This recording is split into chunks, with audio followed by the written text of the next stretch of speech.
Assalamualaikum warahmatullahi wabarakatuh. Selamat pagi, perkenalkan saya Priscilla Fitra Manakaka dengan NPM 210010043. Di sini saya akan melakukan interpretasi pada pembacaan EKG yang normal. Akan digunakan yaitu ada penggaris, kemudian ada pulpen atau pensil yang harus digunakan, lalu ada hasil EKG yang telah di print hasilnya. Baik, pertama-tama kita mengevaluasi dari identitas pasien terlebih dahulu, yang dimana di sini memastikan dari nama pasien apakah sudah sesuai atau belum, kemudian dari usianya, lalu dilihat dari usia pasien, kemudian dari jenis kelaminnya, tanggal dan waktu pemeriksaan yang tertera di sini. Kemudian selanjutnya jika sudah sesuai, kita akan menilai penempatan dari lead EKG-nya, dilihat dari lead ekstremitasnya dan juga tanda lead yang terbalik, seperti contohnya gelombang P di awal untuk kompleks QRS-nya itu, dan gelombang T-nya itu defleksi atau penurunan, di mana itu merupakan dominan negatif pada sedapan 1. Kemudian ada yang kedua, yaitu ada gelombang P kompleks QRS dan gelombang T yang dominan refleksi positif pada sedapan AVR dan juga normal airwave progression.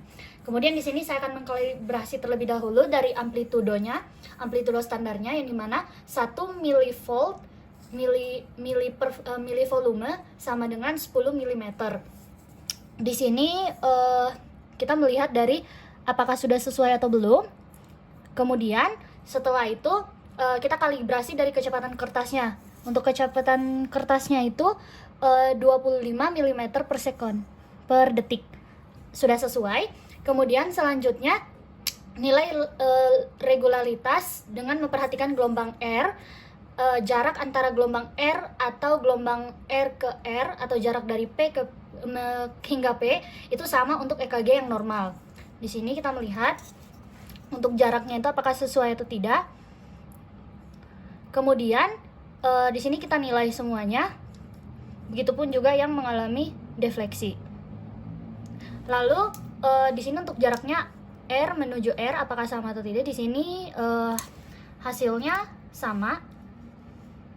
Lalu selanjutnya menilai dari heart rate atau laju jantung, yang dimana kita menggunakan dua kotak sedang atau dua kotak besar. Ini ada dua kotak sedang dan juga dua kotak besar, khusus untuk EKG dengan irama reguler yang rumusnya 300 dibagi dengan jumlah kotak sedang dari interval RR-nya. Kemudian yang kedua menggunakan kotak kecil, yang kecil-kecil ini, atau khusus untuk EKG dengan irama reguler.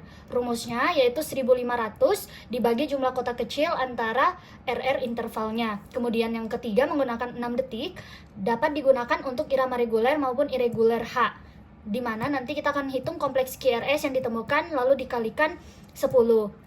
Nah, di sini untuk heart rate-nya kita lihat apakah reguler atau tidak.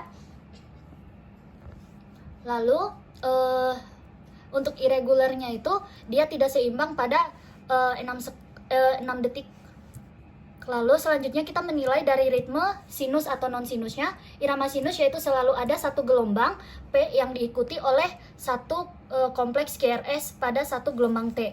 Nah, di sini ada gelombang R. Lalu kita menilai dari gelombang Q, R dan juga S-nya. Kemudian ada gelombang T yang akan terlihat. Kemudian di sini kita akan menilai dari gelombang P-nya, yang dimana yang dinilai yaitu kontur atau morfologinya, lalu konfigurasi, durasi, dan juga amplitudonya tadi. Kemudian kita melakukan analisis adakah kelainan dari gelombang P. Kemudian kita lihat bentuknya, apakah P-nya itu mitral atau pulmonal.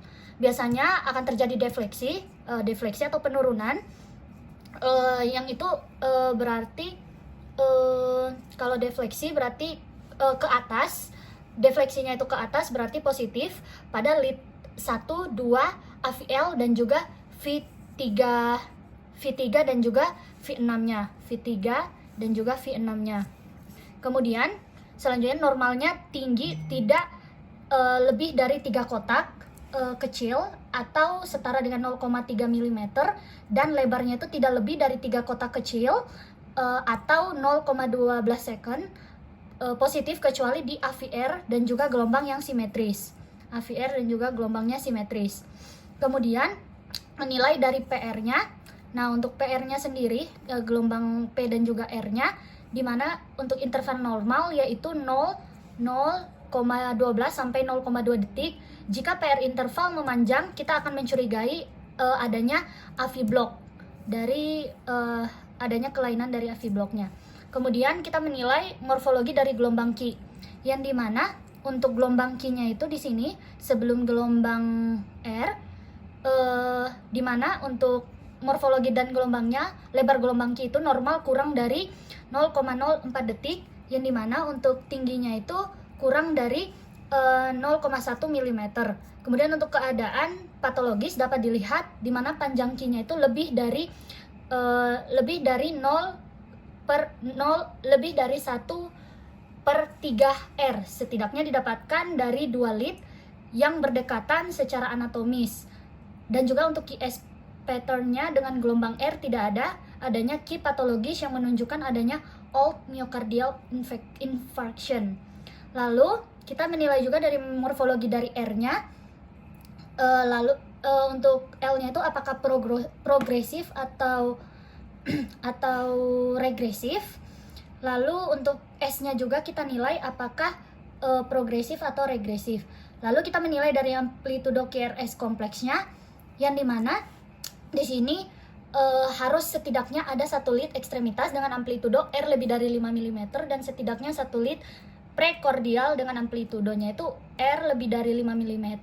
Lalu untuk 1 lead prekordialnya dengan amplitudo R lebih dari 10 mm. Jika tidak terdapat hal tersebut, maka termasuk low voltage. Kemudian selanjutnya menilai R atau S rasio pada V1, R atau V1 dan V2 menilai SV1 atau V2 ditambah dengan RV5 atau V6 kurang dari 15 mm. Kita ukur. Kemudian selanjutnya kita menilai durasi QRS kompleks dan morfologi normal kurang dari 0,12 second. Kemudian kita menilai dari aksis dari QRS kompleksnya pada pencatatan EKG. Kita akan mengetahui posisi jantung terhadap rongga dadanya. Untuk menghitung aksis, jantung bisa menggunakan resultan vektor kompleks QRS di lead 1 dan juga lead AVF, karena kedua lead tersebut memiliki posisi yang saling tegak lurus. Nah ini, kemudian untuk aksisnya, kemudian kita menilai morfologi dari segmen ST-nya. Nah untuk segmen ST-nya itu adalah pengukuran waktu dari akhir kompleks awal gelombang yang menunjukkan waktu di mana kedua ventrikel dalam keadaan aktif. Lalu untuk titik yang menunjukkan di mana kompleks QRS-nya itu berakhir dengan segmen ST untuk memulainya. Kemudian biasa disebut J point atau point J. Lalu untuk ST segmen ini harus datar dan isoelektrik baseline. Lalu untuk segmen PR atau garisnya itu harus datar, lalu naik atau turun sampai 2 mm pada lead prekordial yang dianggap tidak normal. Bila segmen ST naik itu disebut dengan ST elevasi, dan bila turun disebut ST depresi. Keduanya merupakan tanda penyakit jantung koroner. Lalu selanjutnya ada assessment of morphology of T-wave. Lalu selanjutnya gelombang T ialah suatu defleksi yang dihasilkan oleh proses repolarisasi ventrikel jantung, yang dimana panjang gelombang T biasanya itu hanya 0,10 sampai 0,25 detik. Pada EKG yang normal, maka gelombang T-nya itu adalah positif atau upward di lead 1 dan 2. Di lead 1 dan 2, kemudian akan mendatar lalu bifasik atau negatif di lead yang ketiga. Kemudian untuk negatif inervasi di AVR dan untuk hasilnya itu positif, negatif atau bifasik pada AVL atau AVF. AVL atau AVF-nya. Kemudian itu adalah negatif atau inervasi di V1 dan positif di V2 dan sampai V6. Kemudian selanjutnya asesmen dari U-wave-nya. Nah, U-wave ini dia adalah gelombang yang biasanya mengikuti dari gelombang T. Jadi setelah dari gelombang T-nya itu akan ada gelombang U yang dimana itu adanya yang dihasilkan oleh proses dari repolarisasi lambat dari ventrikelnya.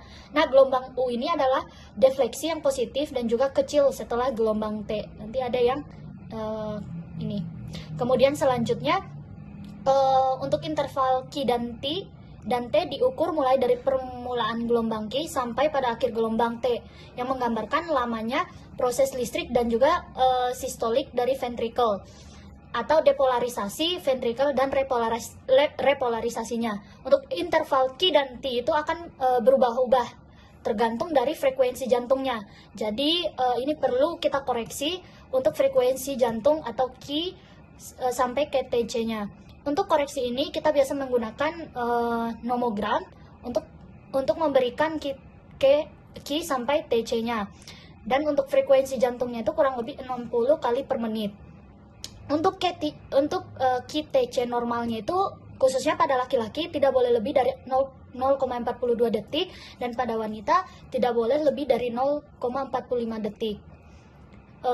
Lalu selanjutnya saya akan melakukan kesimpulan dari yang sudah ditemukan dan sudah kita lihat dari hasil EKG keseluruhannya, yang dimana di sini untuk hasil EKG-nya PQRST dan juga V1 sampai V6-nya ini didapati EKG yang normal. Jadi untuk keadaan pasiennya itu dalam hasilnya itu normal.